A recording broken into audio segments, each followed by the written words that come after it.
Hey guys, tonight we're wandering through the quiet, smoky streets of London just after the Great Fire has finally cooled. The last embers are fading. The air is thick with the scent of wet ash and charred wood, and the city feels strangely hollow like a theater after the audience has gone home. You're here, wrapped in a borrowed cloak, boots crunching over blackened rubble, and for once there's no clatter of horse carts or shouts from market stalls. It's just you, the soft drizzle of a September morning, and the gentle hush of a city catching its breath. You probably wouldn't survive this week in London unless you have a fondness for cold porridge, a talent for dodging falling timbers, and a nose that can handle the world's largest bonfire aftermath. So, before you get comfortable, take a moment to like the video and subscribe, but only if you genuinely enjoy what I do here. And while you're here, let me know in the comments where you're listening from and what time it is for you. I love seeing sleepy history fans from all over the world. Now, dim the lights, maybe turn on a fan for that soft background hum, and let's ease into tonight's journey together. You step carefully through the ruins of Pudding Lane, where the fire first began. The bakery is gone, reduced to a pile of scorched bricks and twisted iron. The famous smell of fresh bread has been replaced by the sharp tang of smoke and the faint sweetness of burnt flour. You pause, imagining the chaos of a few days ago, flames leaping from rooftop to rooftop, people shouting, buckets of water passed hand to hand, and the sky glowing orange all night long. Now, it's eerily quiet. The only sound is the soft drip of rainwater trickling through broken beams. You wander down what used to be bustling streets, now just lines of blackened chimneys and piles of debris. Here and there, you spot a few Londoners picking through the ruins, searching for anything that might have survived. A silver spoon, a family Bible, a half-melted candlestick. A little girl in a soot-stained dress finds a wooden doll, its face singed but still smiling.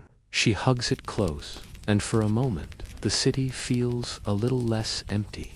One widely accepted fact: the Great Fire of London in 1666 destroyed over 13,000 houses, 87 churches, and countless shops and warehouses. But here's a lesser-known detail. The fire also cleared out centuries of cramped wooden buildings, leaving behind a blank slate for something new. Historians still wonder if the city's old winding lanes would have ever changed without the fire's terrible push. You pass the shell of St. Paul's Cathedral. Its great dome collapsed, the stones still warm to the touch. A few brave souls are already at work, stacking fallen blocks and salvaging what they can. The bells are silent, but the spirit of the city lingers in the way people nod to each other, share a crust of bread, or offer a hand to someone struggling over a pile of rubble. The Thames glimmers in the distance, its surface reflecting the gray sky. Barges float quietly by, loaded with what little furniture and belongings people managed to save. On the far bank, clusters of tents and makeshift shelters have sprung up, their canvas flapping in the breeze. You can hear the low murmur of voices, families reunited, neighbors sharing news, and the occasional bark of a dog who's just happy to be anywhere but the fire. You stop at a crossroads, where a signpost leans drunkenly, its letters scorched and barely readable. A group of men are gathered around a barrel, passing a jug of ale and swapping stories about the fire. One claims he saw a loaf of bread fly through the air. Another swears he rescued a cat from a rooftop. and a third just shakes his head, staring into the ashes, as if searching for the city he once knew. Historians still debate how Londoners felt in these first days after the fire. Were they hopeful, or simply exhausted? Did they mourn what was lost, or quietly dream of what might come next? The truth, as always, is probably a bit of both. You sense it in the way people move, slow, careful, but with a stubborn determination that says, "We're still here." As the morning drifts on, the city begins to stir. A woman sweeps the steps of what's left of her house, sending little clouds of ash into the air. A boy chases a stray chicken through the ruins, his laughter echoing off the empty walls. Somewhere, a fiddler plays a tune soft, a little sad, but still music. London is wounded, but not defeated. You find a quiet spot on a low wall, the stones still warm from the fire, and watch as the city slowly comes back to life. The sky is brighter now, the rain easing off, and you can almost imagine green shoots pushing up through the blackened earth. The fire has passed, but London endures scarred, yes, but ready to begin again. You close your eyes, listening to the gentle sounds of a city in recovery. The soft sweep of a broom, the distant call of a street vendor, the hopeful clink of a hammer on stone. The worst is over, and in the quiet that follows, you can feel the first stirrings of something new. The sun rises slowly over London, its pale light filtering through a haze of lingering smoke. You wake to the sound of cautious footsteps and the low murmur of voices, as if the city itself is unsure how to begin again.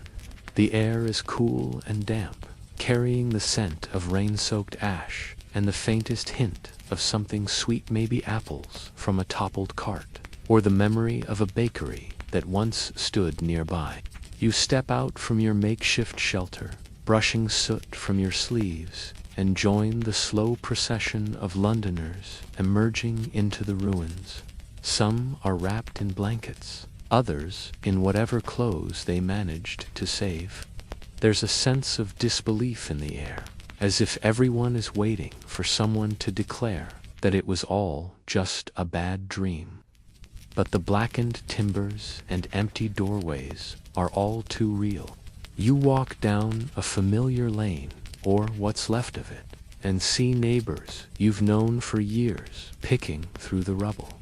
Mrs. Hargreaves, who always had the best apples in the parish, is searching for her cat, calling its name softly as she lifts broken roof tiles. Mr. Pritchard, the candlemaker, is already stacking bricks, determined to rebuild his shop before anyone else.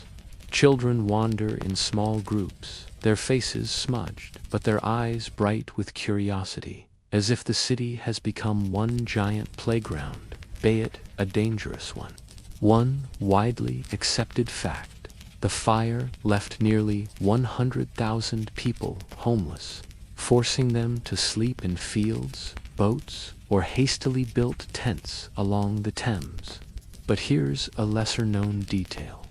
Many Londoners, even in the face of disaster, clung to their routines. Some set up makeshift tea stalls among the ruins, while others gathered for morning prayers in the open air, their voices rising above the silence. Historians still wonder at the resilience of a city that could lose so much and still find the will to greet the day. You pause at the remains of a church, its stone walls blackened but still standing. A small group has gathered inside, their heads bowed in prayer. The vicar's voice is steady, offering comfort and hope, and you feel a sense of calm settle over the group. Someone begins to sing a hymn, and soon others join in, their voices weaving together in the cool morning air. For a moment, the ruins feel less lonely, the city less broken. Outside, a baker is handing out what little bread he managed to save, his hands black with soot but his smile undimmed. You accept a piece, warm and soft, and savor the taste. It's a small comfort, but in this moment, it feels like a feast. A boy nearby offers you a cup of water, drawn from a well that miraculously survived the fire. You thank him, and he grins, proud to have something to share. You wander further, past the shell of a tavern, where a group of men are already discussing how to rebuild. They argue over bricks and beams, but their voices are full of determination. One man sketches a plan in the dirt with a stick, drawing new streets wider and straighter than before. Another suggests planting trees along the lanes to make the city green again. You realize that even in the ashes, hope is taking root. Historians still debate how quickly Londoners began to rebuild, and whether the city's famous stubbornness was born in these first days after the fire. Did people truly believe things would be better, or was it simply easier to keep moving than to stop and grieve? The answer, as always, is probably a bit of both. You see it in the way people share what little they have, in the jokes traded over piles of rubble, in the quiet moments of kindness that stitch the city back together. As the morning wears on, the city grows busier. More people emerge, some carrying salvaged treasures, a silver spoon, a family Bible, a battered portrait. Others simply stand and stare, taking in the scale of the destruction. You hear the distant sound of hammers and the sharper ring of a bell, calling people to gather for news and instructions. You find a spot on a low wall, the stones still cool beneath you, and watch as London slowly comes back to life. The first morning after the fire is not a celebration, but it is a beginning. People greet each other with tired smiles, share stories of narrow escapes, and make quiet promises to help one another. The city is wounded, but its heart is still beating.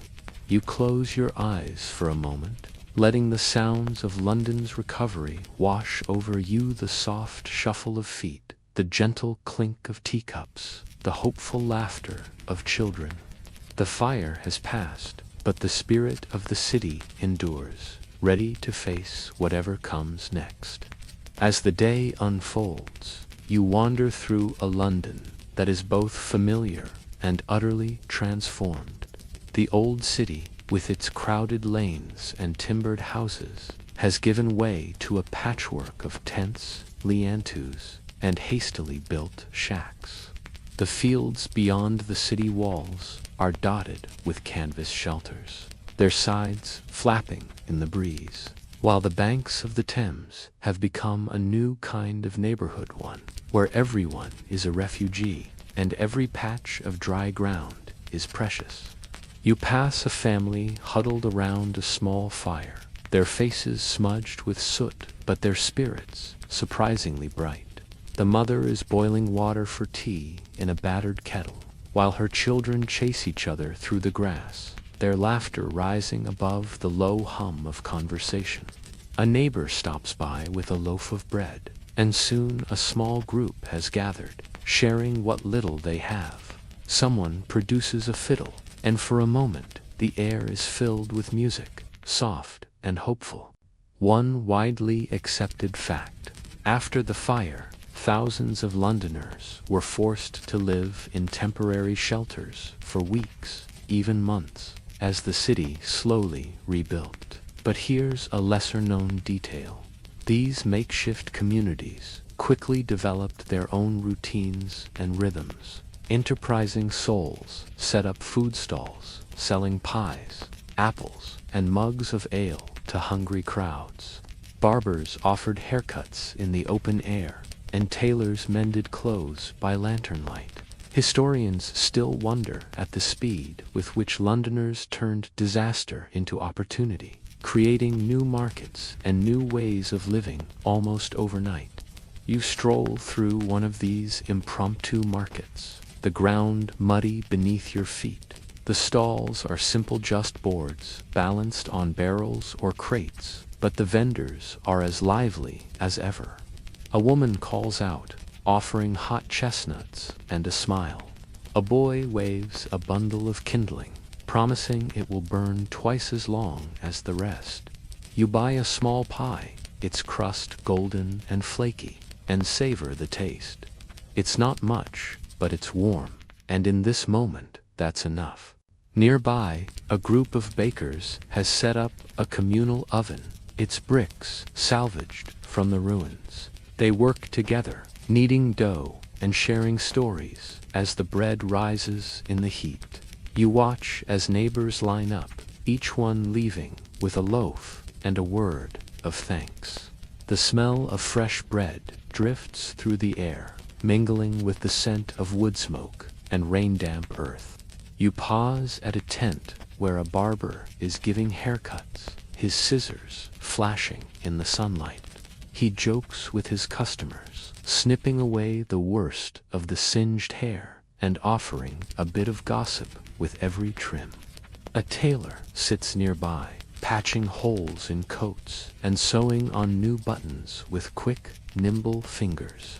You realize that, even in the midst of chaos, people find ways to care for themselves and each other.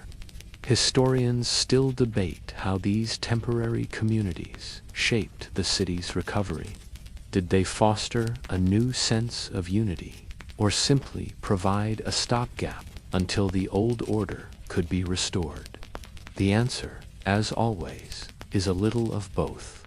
You see it in the way people share food, trade stories, and look out for one another, patchwork of kindness stitched together by necessity. As the afternoon wears on, the market grows busier. Children dart between the stalls, their pockets full of marbles and dreams. A preacher stands on a crate, offering words of comfort to anyone who will listen. A group of musicians gathers at the edge of the crowd, their tunes weaving through the air like a promise that better days are coming. You find a quiet spot beneath a tree, the leaves whispering overhead, and watch as the city's new life unfolds. The fire has taken much, but it has also given Londoners a chance to start again, to build new friendships, new routines, and new hopes from the ashes. You close your eyes, letting the sounds of the market lull you into a gentle calm, the soft chatter of neighbors, the distant laughter of children, the steady rhythm of hammers and saws as the city slowly, patiently begins to rebuild. A few days after the fire, a new kind of excitement stirs among the tents and makeshift markets. Word spreads quickly. King Charles II himself is coming to see the ruins. You join the slow, curious procession of Londoners making their way toward the city center, where the king's arrival is as much a spectacle as it is a sign of hope. The streets are still lined with blackened timbers and piles of rubble, but people gather wherever they can, standing on crates or leaning out of windows that somehow survived the flames. Children perch on their parents' shoulders, eyes wide, while vendors hawk apples and gingerbread to the growing crowd. The air is thick with anticipation, and for the first time since the fire, you sense a spark of excitement, something new stirring beneath the soot. A trumpet sounds, and the king's party appears, their horses picking their way carefully through the debris. King Charles II is easy to spot, tall with a mane of dark curls and a velvet coat that seems almost too fine for the ruined city. He rides slowly, nodding to the crowd, his face a careful blend of concern and royal composure. Behind him, courtiers and city officials follow, their boots muddied and their expressions serious. One widely accepted fact: King Charles II did visit the city in the days after the fire, walking among the ruins and speaking with survivors. But here's a lesser-known detail. He was genuinely moved by the devastation and more than a little worried about the future of his capital. Historians still wonder how much of his concern was for the people and how much was for the stability of his reign. Either way, his presence brought a sense of reassurance to a city in shock. You watch as the king stops to speak with a group of bakers, their faces still smudged with soot. He listens as they describe the loss of their ovens, their homes, and their livelihoods. He promises that help will come, that the city will be rebuilt fairer and safer than before. His words are grand, but his tone is gentle, and you see a flicker of real empathy in his eyes. The king moves on, pausing to speak with a family who lost everything but the clothes on their backs. He hands a coin to a little girl, clutching a singed doll, and for a moment the crowd is silent, watching as royalty and ruin stand side by side. You feel a strange sense of unity. Londoners of every class and trade, brought together by disaster and the promise of something better. As the king's party continues through the city, officials take notes, sketching plans for new streets and wider lanes. The king's architect, Sir Christopher Wren, is already talking about grand design stone churches, fireproof houses, and a city that will rise from the ashes stronger than before. You overhear a group of merchants debating the merits of brick over timber, their voices animated with hope and a little skepticism. Historians still debate how much of the king's promises were kept and how much was simply the optimism of the moment. Did Charles II truly believe London could be transformed, or was he simply trying to calm a restless city? The answer, as always, is a mix of both. But for now, his visit brings comfort, and his words linger in the air like the first notes of a new song. As the sun sets, the king's party departs, leaving behind a city that feels just a little less broken. People gather around fires, sharing stories of the day, repeating the king's promises to anyone who will listen. You sit with a group of neighbors, passing a jug of ale and talking quietly about the future. The fire has taken much, but it has also brought people together, and in the king's visit, you sense the first real glimmer of hope. You close your eyes, listening to the gentle crackle of the fire and the soft murmur of voices. The city is still wounded, but tonight it dreams of new beginnings. The days after the king's visit are filled with a new kind of energy.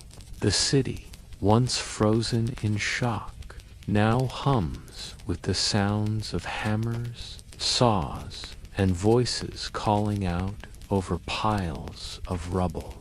You wake to the clang of metal on stone and the steady rhythm of carts rolling through the streets, loaded with bricks, timber, and the promise of a fresh start.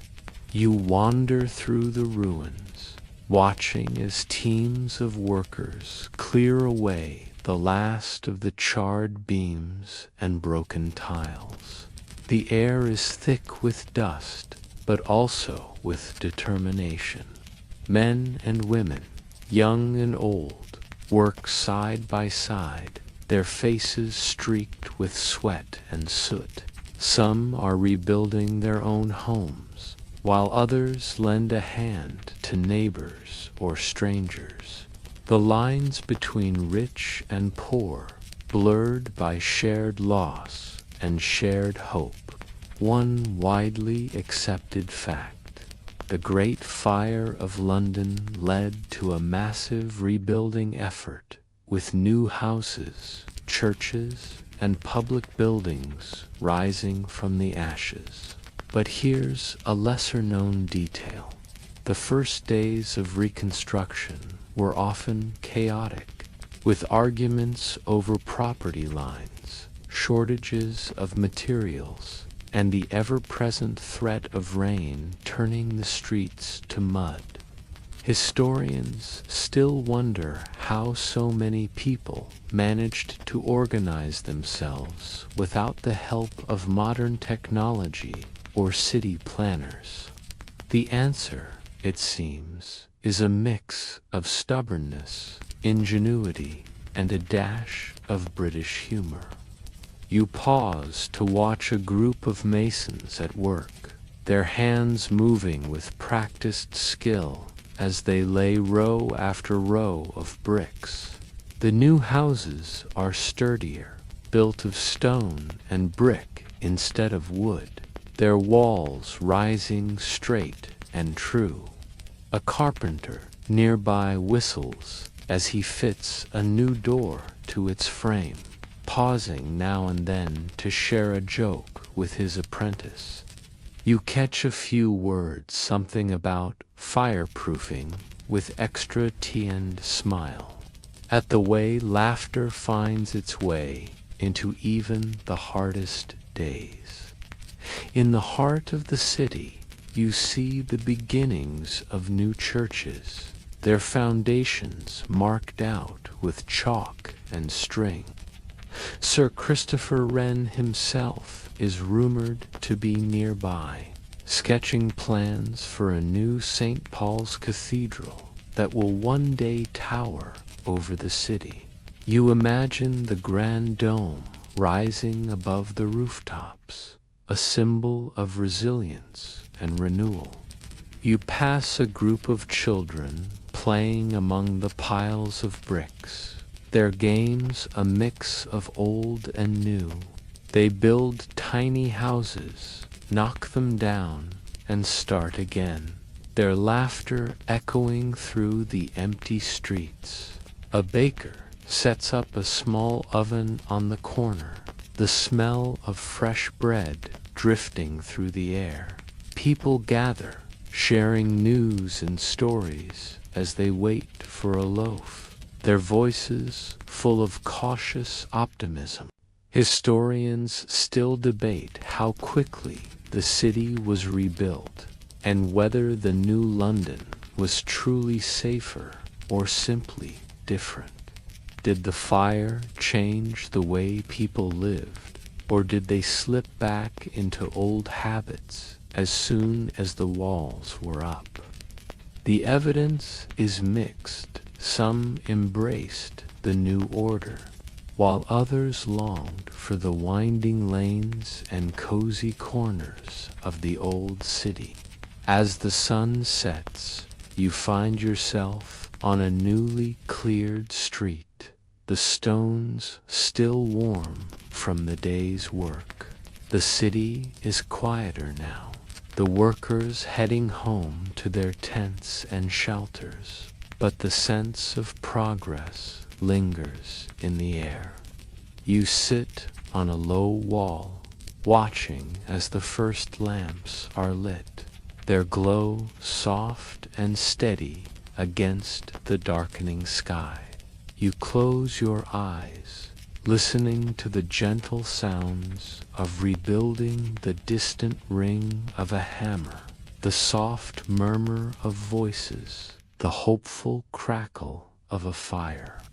London is rising, brick by brick, and in the quiet of the evening, you can almost believe that anything is possible. Morning comes with a sense of order that London hasn't felt in weeks. The city's leaders, inspired by the King's promises and the urgent need for change, gather in makeshift offices, sometimes just a table under a canvas awning to debate the future. You wander through the city, noticing the new signs of planning and purpose. Surveyors with measuring rods and long lengths of rope mark out the ground, their boots leaving neat lines in the dust where winding alleys once twisted and turned. One widely accepted fact: the Great Fire of London led to sweeping changes in how the city was built. Parliament passed new laws requiring houses to be made of brick or stone, and streets to be wider and straighter to prevent another disaster. But here's a lesser-known detail. Not everyone was thrilled about these changes. Some Londoners missed the cozy, crooked lanes and the way neighbors' windows nearly touched across the street. Historians still wonder if the city's new order felt a little too tidy for those who loved the old London's charm. You pause at a street corner where a group of men are arguing over a map. One insists that his shop used to be right here, next to the pie cellar, while another swears it was 2 doors down from the apothecary. A city official, quill in hand, tries to keep the peace, promising that everyone will have a fair chance to rebuild. You can't help but smile at the chaos. Londoners are nothing if not opinionated. Further along, you see the beginnings of new roads, their paths straight as arrows, cutting through what used to be a maze of alleys. Workers lay down paving stones, their hands moving in a steady rhythm. Children watch from the sidelines, some already dreaming of racing carts down these smooth new lanes. A baker sets up a stall at the edge of the construction, selling hot rolls to hungry workers and passers-by. The smell of yeast and butter drifts through the air, a reminder that some comforts never change. You stop to watch a demonstration by the city's new fire brigademen in leather helmets, showing off their shiny new water pumps. The crowd cheers as they spray a jet of water over a pile of old timbers, and a few boys try to sneak closer for a better look. The city's leaders hope these new safety measures will keep London safe. But you hear a few old-timers muttering that nothing beats a good bucket chain and a strong back. Historians still debate how much these new rules changed daily life. Did people really feel safer, or did they simply learn to live with a new kind of risk? The evidence is mixed. Some embraced the changes, grateful for the wider streets and sturdier houses, while others missed the old city's quirks and corners. As the day wears on, you notice more signs of progress. New street signs go up, their letters crisp and clear. Builders pause to admire their work, wiping sweat from their brows. A group of neighbors gathers to discuss plans for a new garden, hoping to bring a bit of green back to the city. You realize that, for all the challenges, there's a sense of pride in the era feeling that London is not just being rebuilt, but reimagined. You find a quiet spot at the edge of a new square, the stones still warm from the sun.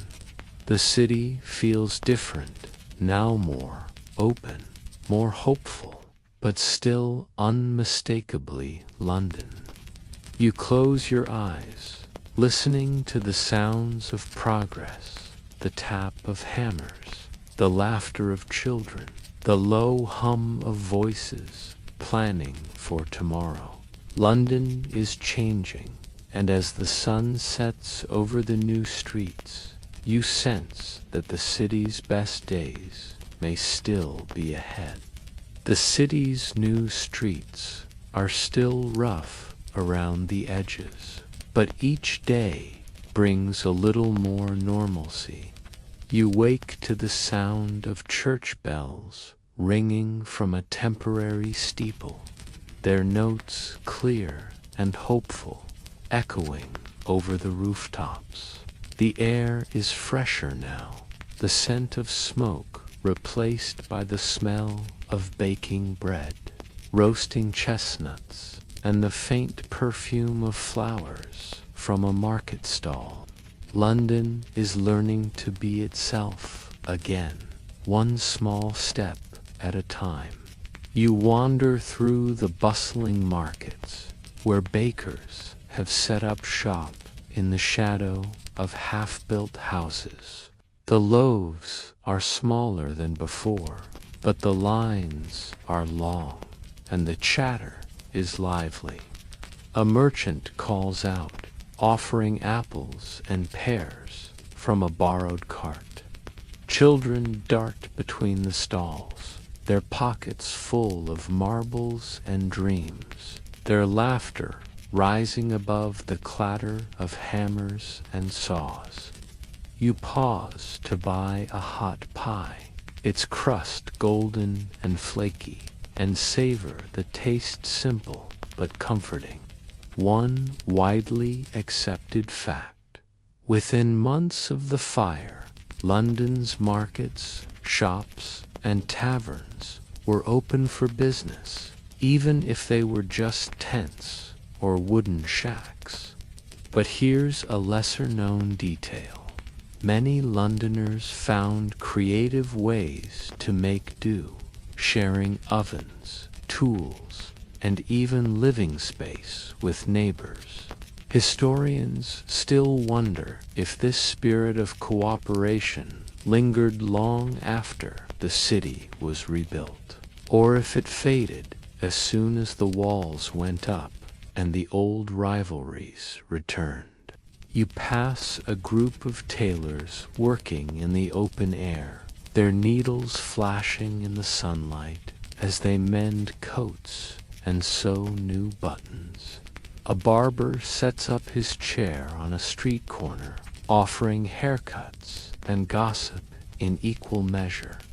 You watch as a group of children play a game of hoops, their shouts echoing down the new, wider lanes. The city feels alive again, its heart beating strong beneath the dust and scaffolding. You stop at a tavern, its sign freshly painted, and step inside for a mug of ale. The room is crowded, filled with the hum of conversation and the clink of mugs.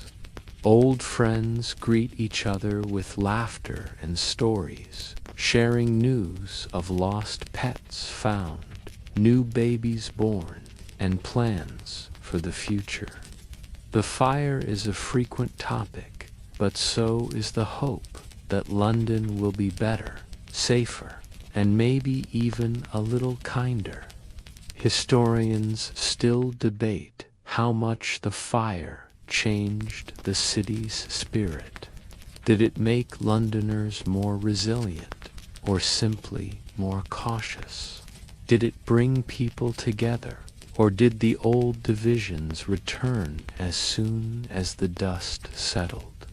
The truth, as always, is somewhere in between. You see it in the way people help each other carry bricks, share a loaf of bread, or pause to listen to a neighbor's troubles. As evening falls, you find yourself walking along the Thames, the river reflecting the glow of lanterns and the first stars. The city is quieter now, the day's work done, but there's a sense of peace in the air. You hear the distant sound of a fiddle, the soft murmur of voices, and the gentle lap of water against the shore.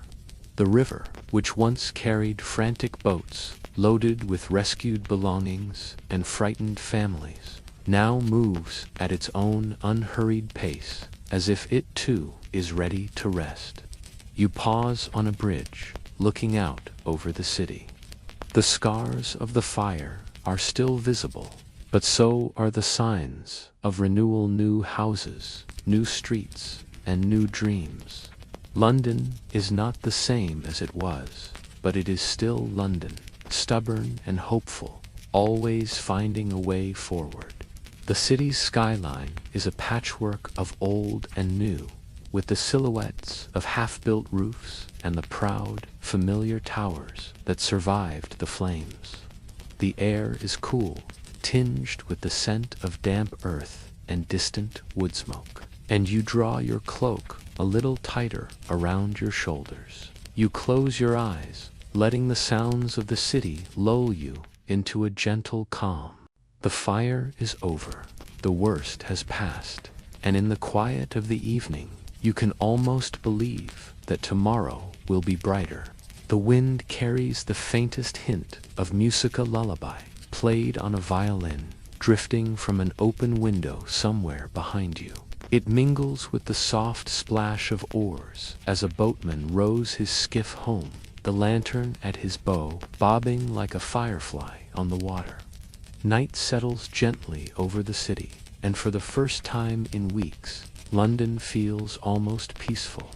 The new lamps flicker along the rebuilt streets, their golden glow casting soft halos on the cobblestones. You walk slowly, taking in the quiet transformation where once there was only darkness and ruin. Now there is light and the promise of safety. The air is cool and clear, carrying the distant sound of laughter from a tavern and the soft clop of a horse's hooves on stone. The city's heartbeat is slower now, but steady, and you match your steps to its rhythm. You pass by houses with fresh brickwork, their windows glowing with candlelight. Inside, families gather around tables, sharing simple meals and stories of the day. The children are sleepy, their heads nodding as parents recount tales of the fire, how they escaped, what they lost, and what they hope to build again. There's a sense of gratitude in the air, a quiet thankfulness for shelter, warmth, and the company of loved ones. You catch a glimpse of a mother tucking her child into bed, smoothing the blanket with gentle hands, whispering a promise that tomorrow will be better. You notice the little things that make a city feel alive again. A baker's window, still warm from the day's last loaves, lets out a faint, yeasty aroma. A dog curls up on a doorstep, content in the glow of a lantern. Somewhere, a group of neighbors gathers to share a pot of tea, their laughter rising and falling like the tide. The city is healing, not just in its buildings, but in its spirit. You see it in the way people greet each other, in the way they pause to help a neighbor carry a heavy basket, in the way they share a smile even with strangers. You wander further, your footsteps echoing softly on the stones. The city's rhythm is slower now, more thoughtful. You pass a lamplighter making his rounds, pausing at each post to trim the wick and shield the flame from the breeze. He hums a quiet tune, a melody that seems to blend with the night itself. You nod as you pass, and he tips his hat, his face lined but kind. The lamplighter's work is quiet, almost invisible, but it is the kind of work that keeps the darkness at bay. One widely accepted fact: the Great Fire of London changed the city's nights forever. The new street lamps, installed to prevent crime and accidents, made London safer and more welcoming after dark. But here's a lesser-known detail. Many Londoners, still wary of the past, kept a bucket of water by the door and a watchful eye on the hearth, just in case. Historians still wonder how long it took for the city's people to truly trust the night again, to sleep soundly without fear of another disaster. Some say it was years before the last nightmares faded, before the smell of smoke no longer haunted their dreams. You wander toward the heart of the city, where St. Paul's Cathedral is slowly rising from the ashes. Workers have left for the day, but you can almost hear the echo of their hammers, the steady progress of stone upon stone. The city is rebuilding not just its walls, but its spirit. You imagine the cathedral finished, its dome gleaming in the sunlight, a symbol of hope and endurance for generations to come. You find a quiet bench in a small square, the trees above you rustling in the night breeze. Around you, the city breathes soft, steady, and alive. A cat slips by, pausing to look at you with bright, curious eyes before disappearing into the shadows. Somewhere nearby, a group of neighbors gathers around a fire, their voices low and content as they share a pot of tea and plans for tomorrow. The fire crackles, sending sparks up into the night, and you watch as the group leans in, sharing warmth and stories. You sit for a while, letting the cool air settle around you. The square is peaceful, the kind of place where time seems to slow down. You listen to the gentle creak of a sign swinging above a shop door, the distant splash of a fish in the river, the soft footsteps of someone hurrying home. The city is full of these small, quiet moments, tiny threads that, woven together, make up the fabric of London's nights. You watch as a young couple strolls by, their hands entwined, their conversation soft and private. They pause beneath a lamp, sharing a quiet laugh, and for a moment, the world feels safe and ordinary again. An old man walks his dog, the animal's tail wagging as it sniffs at every corner, every patch of grass. The man greets you with a nod, his eyes twinkling in the lamplight. You wonder what stories he could tell of the old city, of the fire, of the nights spent watching the flames from this very square. Historians still debate what Londoners dreamed of in those first nights after the fire. Did they long for the old city, or did they imagine something new and better? Did they mourn what was lost, or find hope in what remained? Perhaps, like you, they simply cherished the peace of the present moment, the gentle certainty that life, in all its small and beautiful ways, would go on. You rise from the bench and continue your walk, passing by a row of shops where the shutters are drawn and the windows glow with the last light of the evening. You catch a glimpse of a family playing a quiet game of cards, their laughter muffled by the thick glass. In another window, an old man sits by the fire, reading by candlelight, his cat curled up at his feet. The city is full of stories, each one quietly unfolding behind closed doors. As you walk, you notice the newness of the city. The streets are straighter, the houses sturdier, the lamps brighter. But there are still reminders of the past, a charred beam here, a scorched stone there, a patch of earth where nothing has yet been rebuilt. The city wears its history openly, scars and all, and you find comfort in its honesty. You pause at the edge of a small garden, where a few brave flowers have begun to bloom. The air is cool and fragrant, and you breathe in the scent of earth and petals. A nightingale sings from a nearby tree, its song clear and sweet in the quiet. You close your eyes, letting the music wash over you, and feel a sense of peace settle deep in your bones. You wander on, drawn by the gentle sounds of the city at night. You pass a tavern where the last patrons are finishing their drinks, their voices low and content. The innkeeper sweeps the steps, pausing to chat with a neighbor about the day's news. You hear snippets of conversation plans for tomorrow, memories of the fire, hopes for the future. The city is full of these small connections, each one a thread in the tapestry of London's recovery. You pass a church where the vicar is locking the doors for the night, his lantern casting long shadows on the stone. He pauses to wish you a good evening, his voice warm and reassuring. You nod, feeling the comfort of his blessing, and continue on your way. As midnight approaches, the city grows quieter still. The lamps burn low, the last tavern doors close, and the river glimmers under the stars. You make your way home, the streets familiar now, the fear of the fire replaced by a cautious optimism.